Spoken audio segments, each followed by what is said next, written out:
मैं विकास विश्वकर्मा आप सबका वेलकम करता हूं हमारे इस यूट्यूब चैनल में जिसका नाम है Vikas study point VSP. So friends, इस वीडियो हम बात करने वाले हैं 10वीं क्लास का इकोनॉमिक्स, ठीक है, जहां पे हमने हमारा जो चैप्टर चल रहा था चैप्टर नंबर 3 मुद्रा और साख, इसका हम यहाँ पे सेकंड पार्ट देखेंगे। ठीक है, चलिए वीडियो स्टार्ट करते हैं। अच्छा, जिन बच्चों ने फर्स्ट पार्ट नहीं देखा है, देखिए लास्ट जो टॉपिक हमारा हुआ था यहाँ तक करेंसी तक हमारा टॉपिक हुआ था, तो जिन बच्चों ने फर्स्ट पार्ट नहीं देखा है जाके आप फर्स्ट पार्ट देख लो, देन आप सेकंड पार्ट देखिएगा। ठीक है, तो चलिए स्टार्ट करते वीडियो। ये आपका सेकंड पार्ट है। तो बैंकों में निक्षेप, निक्षेप का मतलब क्या होता है? इसका मतलब निक्षेप का मतलब यहाँ पे सेविंग से रिलेटेड है। जैसे आप देखते हो कि व्यक्तियों के पास जब पैसे बहुतायत हो जाते हैं, मात्रा ज़्यादा हो जाती है या फिर लाभ उनको कमाना होता है, तो उस सिचुएशन के हिसाब से वो क्या करते हैं, वो सेविंग कर देते हैं। ठीक है, तो बैंकों में सेविंग कर देते हैं। सेविंग्स बहुत टाइप्स की होती है, एक नॉर्मल होती है, एक फिक्स सेविंग होती है जहाँ पे हम फिक्स करके रखते हैं, जिसपे इंटरेस्ट जो है बहुत ज़्यादा मिलता है। ठीक है, तो बैंकों में निक्षेप यानी कि बैंकों में जो सेविंग करना होता है उसी को बैंकों में निक्षेप बोला जाता है। तो यहाँ पे देखिए बैंकों में निक्षेप का जो सबसे पहला पॉइंट लिखा है कि लोग मुद्रा बैंकों में निक्षेप के रूप में रखते हैं, यानी कि सेविंग के रूप में रखते हैं। दूसरा, आवश्यकता से अधिक धन बैंकों में जमा करते हैं। अगर जितनी उनकी आवश्यकता होती है वो तो पहले साइड कर लेते हैं और बाकी जो पैसे होते हैं उसको उठा के कहाँ डाल देते हैं, बैंक में रख देते हैं। ठीक है, आगे निक्षेप कर देते हैं, यानी कि सेविंग पर उनको क्या मिलता है, ब्याज मिलता है। ठीक है, और इसके अलावा ज़रूरत पर निकाल सकते हैं। अगर इन द केस उनको ज़रूरत पड़ जाती है, सिचुएशन ऐसी हो जाती है जिस टाइम पे पैसा निकालने वाली बात हो जाती है, तो उस टाइम पे वो पैसा निकाल भी सकते हैं। आगे अगर बात करें तो लोगों का धन बैंकों के पास क्या होता है, सुरक्षित होता है। ठीक, तो ये हो गया बैंकों में निक्षेप। सारे जितने भी पॉइंट है, सारी चीज़ है एनसीईआरटी के ऊपर बेस करते हैं आपकी। ठीक है, इसके अलावा अगर अगला टॉपिक की बात करें तो मांग जमा क्या होती है। मांग जमा तो बैंक खातों में जमा धन को मांग के जरिए निकाला जा सकता है, यानी कि जो भी पैसा है जो आप बैंकों में जमा कर रखे हो उसको आप अगर डिमांड करते हो कि ये पैसा निकाला जाए तो आप निकाल सकते हो। एक स्लिप होती है, स्लिप को भर के उस पैसे को निकाल सकते हो। इसी को क्या बोलते हैं, मांग जमा बोलते हैं। तो बैंक खातों में जमा धन को मांग के जरिए निकाला जा सकता है, इसलिए इसको क्या बोलते हैं, मांग जमा करते हैं। मांग का मतलब होता है डिमांड, जमा यानी कि जो सेविंग कर रखते हो, यानी कि जो भी पैसा जो आपने जमा कर रखा है वो डिमांड के थ्रू आप निकाल सकते हो। आगे बात करते हैं। तो आपने देखा होगा चेक, अगर आपका अकाउंट होगा बैंक में तो आप देखते हो आपके पास एक चेक होता है, या अपने पापा मम्मी जिनका भी बैंक अकाउंट खुला होगा उस टाइम पे आप देखते होगे उनके पास एक चेक होता है। तो चेक एक प्रकार का कागज होता है जैसा कि आप देखते हो। ठीक है, इस पर फिलअप किया जाता है। इस पर क्या फिलअप किया जाता है, जैसे पे यहाँ लिखा है तो जिस व्यक्ति को हमें देना है उसका नाम हो गया, यहाँ पे अमाउंट कितना देना है वो फिलअप करते हैं, यहाँ पे जो फिलअप करते हैं वो अंकों में फिलअप करते हैं, ये यहाँ पे डेट मेंशन करते हैं। ठीक है, और यहाँ पे अकाउंट नंबर तो ऑलरेडी होता है और बाकी यहाँ पे साइन कर देते हैं, और साइन करने का मतलब साइन करके आप किसी को इसको पे आउट कर सकते हो। तो आप देख सकते हो जैसे हमने पढ़ा है नोटों के बारे में, तो हमने देखा कि 10 का नोट होता है, 20 का होता है, 100 का होता है, ठीक है, 500 का होता है, 2000 का होता है। इससे बड़ी तो नोट नहीं होती है, इससे बड़ी नोट होती है क्या, नहीं होती है। तो अगर सपोज आपको क्या करना है, 10,000 देना है किसी को, 10,000 रुपये देना है, तो उस सिचुएशन में इसका नोट तो है नहीं, या तो आप 2-2 हज़ार के दो या इन सब का दो। तो इस सिचुएशन में क्या होता है कि आप एक चेक के थ्रू यहाँ पे 10,000 भर के, ठीक है, ये 10,000 रुपये भर के आप क्या कर सकते हो, पे आउट कर सकते हो। तो ये भी एक प्रकार का नोट के तरीके से काम करता है। ठीक है, तो चेक एक प्रकार की करेंसी का रूप है। चेक भी मुद्रा के रूप में कार्य करती है। चेक एक ऐसा कागज है जो बैंक को किसी व्यक्ति के खाते में चेक पर लिखे नाम, जैसे नाम लिखा है ना, तो ये इसी के बात हो रही है, लिखे नाम के किसी दूसरे व्यक्ति को एक खास रकम का भुगतान कर सकता है। जो भी वॉटएवर जो भी उसका मतलब पैसा देना हो, जितना भी पैसा देना हो उसको यहाँ पे फिलअप कर देना है और उसके बाद क्या करना है, साइन करके उसको दे देना है। चेक के द्वारा हम किसी को भी पैसा दे सकते हैं। ठीक है, और यहाँ पे क्या होता है, कुछ सिंबल्स होते हैं, जैसे सपोज हमें सीधा अकाउंट में उसको भेजना है तो यहाँ पे हम क्रॉस मार देते हैं। ठीक है, इस साइड में हम लाइन मार देते हैं, इसके थ्रू उसके बैंक में ही जाएगा। ठीक है, तो ये सारे नियम होते हैं जिसके थ्रू क्या करते हैं, आप पैसे को किसी दूसरे को देते हो। आई चीज़ समझ में, आगे बढ़ते हैं। आगे जो हमारा टॉपिक है बैंक के ऋण संबंधी गतिविधियां, जो कार्यविधि होती है ऋण के संबंधी। जैसे हमें देखते हो कोई पैसे की जरूरत होती है तो हम बैंक पे जाते हैं, पैसा ले लेते हैं। ठीक है, तो उसके बारे में बात हो रही है। तो देखिए क्या होता है, जब भी आप बैंक में पैसा ले जाते हो, सपोज अगर आप बैंक में क्या करते हो, जमा करते हो कोई भी पैसा, तो अगर आप 1000 रुपये बैंक में जमा करते हो तो आपको सबसे पहला देखो कंडीशन क्या आपके ऊपर अप्लाई होता है कि अगर आप बैंकों में खाता खुलवाते हो तो एक तो जीरो बैलेंस पे खाता खुलता है, और दूसरा क्या होता है, जो भी बैंकों की रिक्वायरमेंट होती है 500 रुपया रखना मिनिमम मैंडेटरी है, या फिर 1000 रुपया रखना अपने अकाउंट में मैंडेटरी है, या 2000 रुपया रखना, ठीक है। तो ये जो कंपलसरी वाली चीज़ है, ये जो चीज़ होती है फिक्स होती है, इसको आपको रखना ही रखना पड़ेगा। अगर इससे आप कम रखते हो तो क्या होगा, इस पे आपका पैसा कटेगा, ठीक है।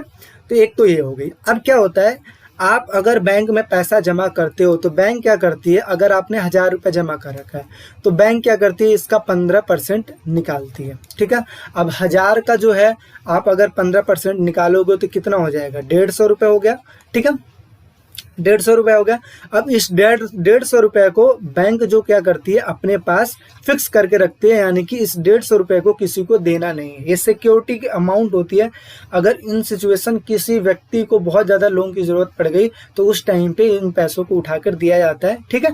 तो अब देखिए क्या होता है, ये जो 15% होती है, 15% बैंक अपने पास रखती है, और जो बचे जो 85% है, एक व्यक्ति की बात कर रहा हूँ यहाँ पे, जो बचे 85% है, इन्हीं में से ये क्या करती है, दूसरे व्यक्ति को लोन के रूप में देती है। ये 15% अपने पास रखेगी, यानी कि जितने भी व्यक्ति अकाउंट खुलवा ले उसका 15% जो होता है बैंक अपने पास रखती है, क्योंकि इसके पास भी अपने पास पैसा रखना बहुत ज़्यादा उसको ज़रूरी होता है, ठीक है। और जो 85% है वो क्या कर देती है, दे देती है लोगों को, अगर उनको रिक्वायरमेंट है लोन की किसी और चीज़ की, उस टाइम पे ये 85% खर्च करती है, 15% अपने पास रखती है, ठीक है। तो देखिए यहाँ पे लिखा है कि कुल जमा का 15% नगद भाग ये अपने पास रखती है, बाकी 85% दे देती है।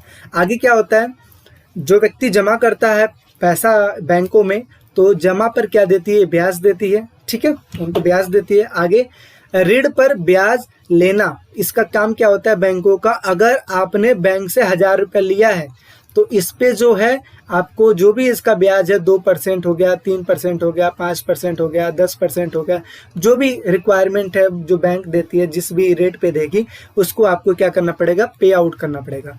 तो यहाँ पे हमें क्या चीज़ समझ में आया कि अगर आप बैंक में पैसा जमा कर रहे हो तो आपको ब्याज मिलेगा।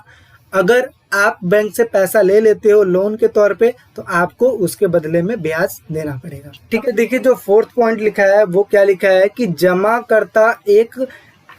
जमाकर्ता और ये एक नहीं है, जमाकर्ता और कर्जदार के बीच ये क्या करता है, मध्यस्थता का काम करता है, ठीक है। अब देखिए यहाँ पे ये चीज़ समझिए कि ये जो बैंक है, ठीक है, यहाँ पे क्या करते हैं, जो जमा करते हैं जिनको पैसा जमा करना होता है आके यहाँ पे पैसा जमा कर देते हैं, और जिन भी व्यक्तियों को ऋण लेना होता है वो क्या करते हैं, यहाँ से ऋण ले लेते हैं, ठीक है।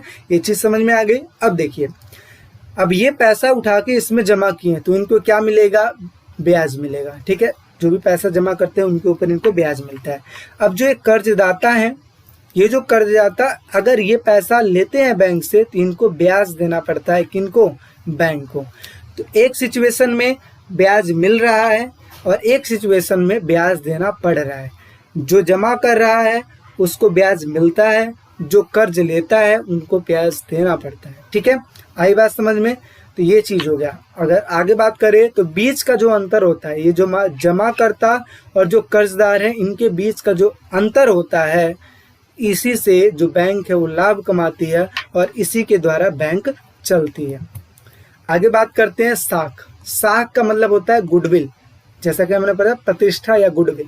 तो बैंक या ऋण देने वाली संस्था की प्रतिष्ठा ही क्या कहलाती है, साख कहलाती है। अब देखिए यहाँ पे ऋण का प्रकार, ऋण जो होते हैं 2 टाइप्स के हो गए। कौन कौन से, एक होता है साहूकार जो देता है, ठीक है, और एक होता है बैंक जो देता है। जैसे आप देखते हो लाला, पहले के टाइम पे लाला वगैरह चलते थे, या जो प्रतिष्ठित आदमी होते हैं जिनके पास पैसा बहुत ज़्यादा होता था वो पैसा देते थे, ठीक है, तो ये देते थे। अब देखिए यहाँ पे क्या है कि यहाँ पे जो कर्ज लेता था उस पे जो रेट होता था ब्याज का वो बहुत ज़्यादा होता है, यानी कि साहूकार अपने हिसाब से लगा देता है रेट, ठीक है, और ब्याज पे ब्याज भी लगाता है। ये चीज़ है, कंपाउंडिंग इंटरेस्ट इस पे चलता है।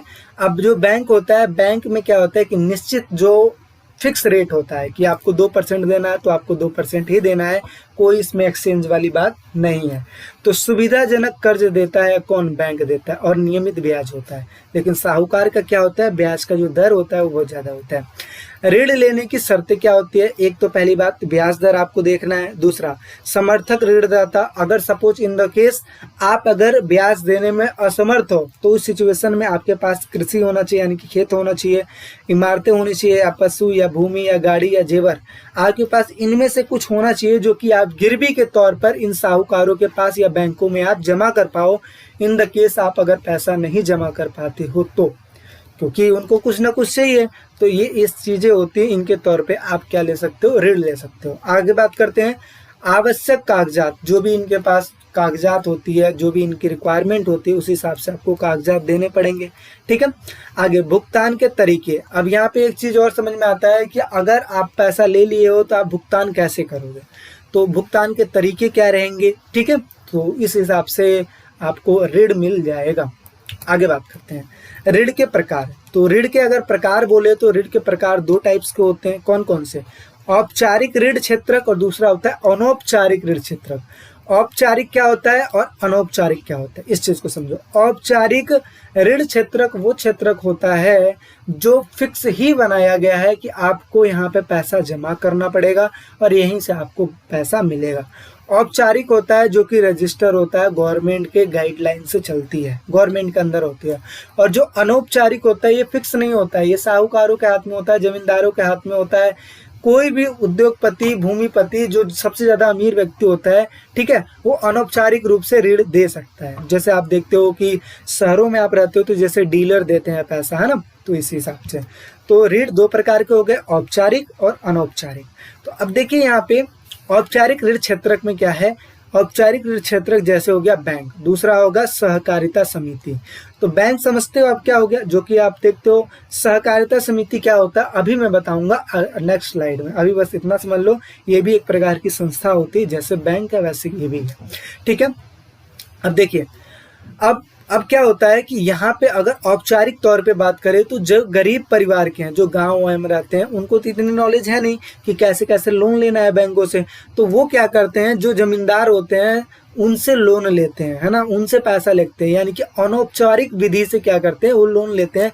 लगभग कितने 85% जो लोग होते हैं अनौपचारिक तौर से लोन लेते हैं। यानी कि गरीब परिवार के 85% जो लोग हैं अनौपचारिक रूप से लोन लेते हैं, और जो 15% जो लोग होते हैं औपचारिक रूप से लेते हैं, जिनको नॉलेज होती है, जिनके पास थोड़ा सा दिमाग होता है कि हाँ भाई यहाँ से पैसा लेना बहुत ही ज़्यादा हमारे लिए बेनिफिशियल रहेगा, ठीक है। तो जो 15% होते हैं गरीब परिवार के लोग जो औपचारिक रूप से लेते हैं, और जो 85% होते हैं वो अनौपचारिक रूप से लेते हैं। अभी इसके आगे बात करेंगे। अब देखिए यहाँ पे क्या होता है, औपचारिक ऋण क्षेत्रक में एक तो इनकी ऋण की शर्तें होती हैं, जो भी आपको शर्त होती है वो पूरा करना होता है। यहाँ पे कम ब्याज दर होता है, आपको जो भी इंटरेस्ट लगाया जाएगा वो कम होगा। सरकार के नियमों का पालन, यानी कि सरकार के हिसाब से चलाया जाएगा। ऋण क्या होगा, यहाँ पे सस्ता होगा। लेकिन अगर औपचारिक अनौपचारिक की बात करें तो यहाँ पे ऋण देने वालों की शर्तें क्या होगी, इस चीज को देखते हैं। यानी कि कौन कौन से ऐसे व्यक्ति जो ऋण दे सकते हैं। एक हो गया व्यापारी, मालिक, साहूकार, रिश्तेदार, दोस्त। अब यहाँ पे क्या होता है कि ये पैसा तो तुरंत दे देंगे, कोई बात नहीं, आप मेरे दोस्त हो, आपको हम पैसा दे देंगे, आप मेरे जानकार हो, आपको पैसा दे देंगे। पैसा तो दे दिए, अब पैसा देने के बाद ये कहते हैं कि हम 5% लेंगे या 10% लेंगे, ठीक है, या कुछ भी नहीं लेंगे, ठीक है। ये इनके ऊपर डिपेंड करता है। अब कुछ टाइम पे क्या होता है कि अगर पैसा देने में आप असमर्थ हो जाते हो तो क्या करते हैं, जो ब्याज का रेट है वो और बढ़ा देते हैं।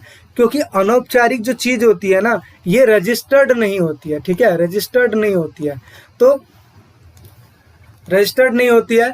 तो और जो अनौपचारिक होती है वो रजिस्टर होती है, और अनौपचारिक क्या होती है, रजिस्टर नहीं होती है, ठीक है। ये चीज समझ में आ गई। तो आगे अगर बात करें तो देखिए यहाँ पे मैं क्या समझ में लिखा है कि शहरी परिवारों द्वारा लिए गए कुल ऋण का कितना प्रतिशत औपचारिक तथा कितना प्रतिशत अनौपचारिक था। तो यहाँ पे देखिए जो गरीब परिवार के जो व्यक्ति होते हैं वो क्या करते हैं, यहाँ पे देखिए दो सिंबल में दिखाया गया है, एक जो नीला है और एक बैगनी है। तो नीला जो है औपचारिक ऋण स्रोत है, यानी कि बैंकों के द्वारा लिया गया है, और जो बैगनी टाइप में है अनौपचारिक ऋण स्रोत है। तो गरीब परिवार की बात करें तो लमसम 85% जो लोग हैं वो अनौपचारिक तौर पे लेते हैं, जैसे अपने दोस्तों से ले लिए, रिश्तेदारों से ले लिए, साहूकारों से ले लिए पैसा, ठीक है। लेकिन अगर बात करें कि कितने परसेंट ऐसे हैं जो औपचारिक रूप से लेते हैं यानी कि बैंकों के द्वारा लेते हैं, तो 15% व्यक्ति हैं। कम संपत्ति वाले परिवारों की बात करें तो 53% जो व्यक्ति हैं ये अनौपचारिक रूप से लेते हैं, अनौपचारिक रूप से, और जो 47% है ये औपचारिक रूप से पैसा लेते हैं यानी कि बैंकों के द्वारा पैसा लेते हैं। जो समृद्ध परिवार है, थोड़ा सा और वैल्यूएबल परिवार है, वो 75% जो है ये बैंकों के द्वारा कर्ज लेते हैं, ठीक है। और जो 28% है, क्योंकि उनके पास नॉलेज बहुत ज़्यादा होने लगती है तो इस टाइम पे जो अनौपचारिक रूप से जो प्रक्रिया है ये कम हो जाती है, यानी कि साहूकार, लाला या अपने दोस्त रिश्तेदारों से कम पैसा लेते हैं, ज़्यादा से ज़्यादा पैसा जो लेते हैं बैंकों से लेते हैं और उन्हीं को भुगतान कर देते हैं। अगर अमीर परिवारों की बात करें तो 90% जो लोग हैं वो क्या है, बैंकों के द्वारा कर्जा लेते हैं। लेकिन अगर 10% की बात करें तो वे आज भी अनौपचारिक स्रोतों के रूप में कर्ज लिया करते हैं। तो आई होप सारी चीज़ आपको समझ में आई होगी। गरीब परिवार, कम संपत्ति वाले परिवार, समृद्ध परिवार और अमीर परिवार। आगे बात करते हैं। तो देखिए, वर्ष 2012 में भारत में 1000 ग्रामीण परिवारों के साख के स्रोत, यानी कि एक सर्वे किया गया था 2012 में, उस टाइम पे 1000 परिवार को लिया गया था और उसके स्रोत को देखा गया था कि वो किस हिसाब से पैसा लेते हैं। यहाँ पे देखिए, यहाँ अगर बात करें तो देखिए, सबसे पहले बात बड़े बड़ी चीज़ की बात कर लेते हैं, यानी कि साहूकार, यानी कि साहूकारों से जो कर्ज लिया गया है इन 1000 ग्रामीण परिवारों में 33% जो लोग हैं ये साहूकारों से कर्ज लेते हैं, ठीक है। व्यावसायिक बैंकों से जो लेते हैं 25% लेते हैं। अनौपचारिक स्रोत से जो लेते हैं 5% लेते हैं, जैसे दोस्तों से ले लिया, ठीक है, रिश्तेदारों से ले लिया। जमींदारों से पैसा कितने लेते हैं, 1%, यानी कि 1000 में सिर्फ 1% जो व्यक्ति हैं वो किन से पैसा लेते हैं, वो जमींदारों से पैसा लेते हैं। अगर बात करते हैं रिश्तेदार एवं मित्र से कितने परसेंट लेते हैं, 8% लोग लेते हैं। इसके अलावा अगर 2% की बात करें तो औपचारिक स्रोत के द्वारा लेते हैं, कोई भी संस्थान के द्वारा, ठीक है। सरकारी जो पैसा लेते हैं वो 1% से लेते हैं, 1% के द्वारा, क्योंकि इनको सबसे ज़्यादा मतलब लोगों को पता ही नहीं है कि किस हिसाब से पैसा लेना है, ठीक है। गवर्नमेंट जो सुविधा दे रही है उस हिसाब से, ठीक है। और इसके अलावा सहकारी समिति बैंक जो होती है ये 25% देती है, ठीक है। तो ये हमें चीज़ समझ में आया जहाँ पे मैंने देखा कि 1000 ग्रामीण परिवारों को अगर हम परसेंटेज के हिसाब से डिवाइड करें तो इन परसेंटेज में डिवाइड होता है जहाँ पे लोग इन लोगों से कर्ज लेते हैं। आगे बात करते हैं अनौपचारिक ऋण के क्षेत्र की क्या क्या कमियाँ होती है। तो पहली बात तो ये है कि अगर आप दोस्त, रिश्तेदारों, साहूकारों और इन सब से लोगे तो अधिक ब्याज देना पड़ेगा। दूसरा, बिना सूचना शर्तें में परिवर्तन हो जाएगा। आप अगर पुरानी फिल्में देखो तो वहाँ पे आपको दिखाया जाएगा कि पुराने टाइम में जो कृषक लोग होते थे ये पैसा ले लेते थे। अब साहूकार या लाला या जमींदार क्या करते थे, उनका रेट ऐसा कंपाउंडिंग इंटरेस्ट जुड़वाते थे कि जो जिस जमीन पे वो कर्ज लेते हैं ना वो जमीन ही गिरवी रख देते हैं, ठीक है। और कुछ टाइम के बाद वो जमीन पर भी कब्जा कर लेते हैं। तो बिना सूचना के शर्तों में क्या कर देते हैं, परिवर्तन कर देते हैं। पहले बोलेंगे हम चलो 5% लेंगे, फिर कहेंगे नहीं तो हमने तो 10% बोला था। अब इसके खिलाफ कोई कानून भी तो नहीं है, क्योंकि ये जो होता है ये रजिस्टर्ड होता नहीं है, ठीक है। तो इस हिसाब से आगे बात करते हैं सरकारी नियमों का पालन न करना, यानी कि अनौपचारिक विधि में सरकारी नियमों का कोई पालन नहीं होता है, ठीक है। आगे बात करते हैं कर्जदार कर्ज के जाल में फंसता चला जाता है और धीरे धीरे जो उसकी प्रॉपर्टी होती है वो भी बिकती चली जाती है, ठीक है। तो ये कुछ कमियों की बात हो गई। आगे बात करें निर्धनों के स्वयं सहायता समूह। अब यहीं पे हम बात करेंगे सहकारिता, मतलब जो आयोग है उसकी बात करेंगे, ठीक है। तो देखिए, एक विशेष स्वयं सहायता समूह में एक दूसरे के पड़ोसी 15 से 20 सदस्य होते हैं। तो देखिए पहले ये है क्या, पहले इसके बारे में समझते हैं, ठीक है। तो इसके बारे में समझते हैं, नेक्स्ट स्लाइड पे चलो। पहले यहाँ पे देखिए सहकारिता समिति से ऋण। सहकारिता समिति क्या होती है, इसमें 10, 15 या उससे ज़्यादा जो लोग होते हैं एक जगह पे मीटिंग करते हैं। इसमें जितने भी मेंबर शामिल होते हैं वो महीने का कुछ पैसा होता है वो उठा के लाते हैं। जैसे सपोज 20 लोग हैं इसमें, ठीक है, और 20 लोग में एक एक व्यक्ति अगर हर महीने 1000 रुपये भी बचाता है तो कितना बचाएगा? 20 व्यक्ति मिलके कितना बचाएंगे? 20,000 रुपये बचाएंगे। अब इस समिति के पास कितना आ जाता है? 20,000 रुपये आ जाता है। अब 20,000 में क्या होता है कि जिन भी व्यक्तियों को जरूरत होती है पैसों की, वो सहकारिता समिति से पैसा ले लेते हैं। सहकारिता समिति क्या कर देती है? लोन तो दे देती है, लेकिन उस पर जो ब्याज लेती है वो कम लेती है। जैसे बैंक लेता है उस हिसाब से ये कम लेती है, ठीक है ना। तो इस तरीके से आप समझ सकते हो सहकारिता समिति वो समिति होती है जिसमें मेंबर शामिल होते हैं और वो अपने जो भी काम करते हैं उसका कुछ पैसा बचा के लाते हैं और उसको सहकारिता समिति में डालते हैं, और जिन भी व्यक्तियों को जरूरत होती है पैसों की वो उनसे पैसा ले लेते हैं कम से कम ब्याज पे, ठीक है। अब जिन जिन लोगों ने इसमें पैसा जमा किया होता है उनको ब्याज मिलता रहता है, ठीक है, उनको लाभ मिलता रहता है। तो यही लिखा है कि बैंकों के अलावा ग्रामीण क्षेत्रों में सस्ते ऋण का एक अन्य स्रोत सहकारिता समिति है। यह समिति के सदस्य अपने संसाधनों को कुछ क्षेत्रों में सहयोग के लिए एकत्रित करते हैं। कई प्रकार की सहकारिता समिति संभवतः जैसे किसानों, बुनकरों, औद्योगिक मजदूरों इत्यादि की सहकारिता समिति होती है। कृषक सहकारी समिति सोनपुर के नज़दीक एक गांव में कार्य करती है। इसके 2300 किसान सदस्य हैं, ठीक है। यह अपने सदस्यों में जमा प्राप्त करती है, यानी कि पैसा प्राप्त करती है, और इस जमा पूंजी को ऋणधार मानते हुए इस सहकारी समिति ने बैंक से बड़ा ऋण प्राप्त किया है और इस पूंजी का इस्तेमाल सदस्यों को कर्ज देने में करती है, और यह ऋण लौटाने के बाद कर्ज का दूसरा दौर शुरू किया जाता है। यानी कि एक बार पैसा ले लेती है और उसके बाद क्या करती है, उसको भरना होता है, ठीक है, और भरने के बाद क्या होता है, उसको पे कर देती है, और पे करने के बाद क्या है, दोबारा से आप ऋण ले सकते हो, ठीक है। तो ये चीज़ लिखा हुआ है। तो यानी कि सहकारिता समिति वो समिति, जैसा कि मैंने बताया, यहाँ पे मेंबर्स होते हैं जो पैसा एकत्रित करते हैं और जिन भी लोगों को जरूरत होती है मतलब उनको मिल जाता है। अब देखिए यहाँ पे एक चीज़ मैं समझा दूँ, अगर आप शहरों में निवास करते हो तो यहाँ पे आपको समझ में आएगा, कमेटी का नाम आपने सुना होगा। कमेटी में भी तो ऐसे हिसाब से पैसे लिए जाते हैं। कमेटी में हालांकि ये रजिस्टर्ड नहीं होता है, कमेटी रजिस्टर्ड नहीं होता है, ये लीगल भी नहीं होता है, लेकिन इसके बावजूद भी लोग करते हैं और काफ़ी बेनिफिशियल होता है। जिन भी व्यक्तियों को ज़रूरत होती है वो उस हिसाब से पैसा ले लेते हैं। आई होप आप सुने होंगे इसके बारे में, कमेटी के बारे में, ठीक है। तो इसी चीज़ के बारे में बात हो रही है। तो देखिए, एक विशेष स्वयं सहायता समूह एक दूसरे के पड़ोसी 15 से 20 सदस्य होते हैं जो नियमित रूप से मिलते हैं और बचत करते हैं। अपनी ज़रूरतों को पूरा करने के लिए छोटा कर्ज ले सकते हैं और समूह एवं कर्जों पर ब्याज लेता है। समूह क्या करता है, कर्जों पर ब्याज लेता है, लेकिन यह साहूकार द्वारा लिए जाने वाले ब्याज से कम होता है। यानी कि जो साहूकार जो ब्याज लेता है उससे क्या होता है, कम होता है। इसमें बचत भी होता है और मकसद स्वरोजगार के अवसरों का सृजन करना होता है। यानी कि इसमें जब पैसा बचत हो जाता है तो उसको उठा के कोई भी काम किया जा सकता है, ठीक है।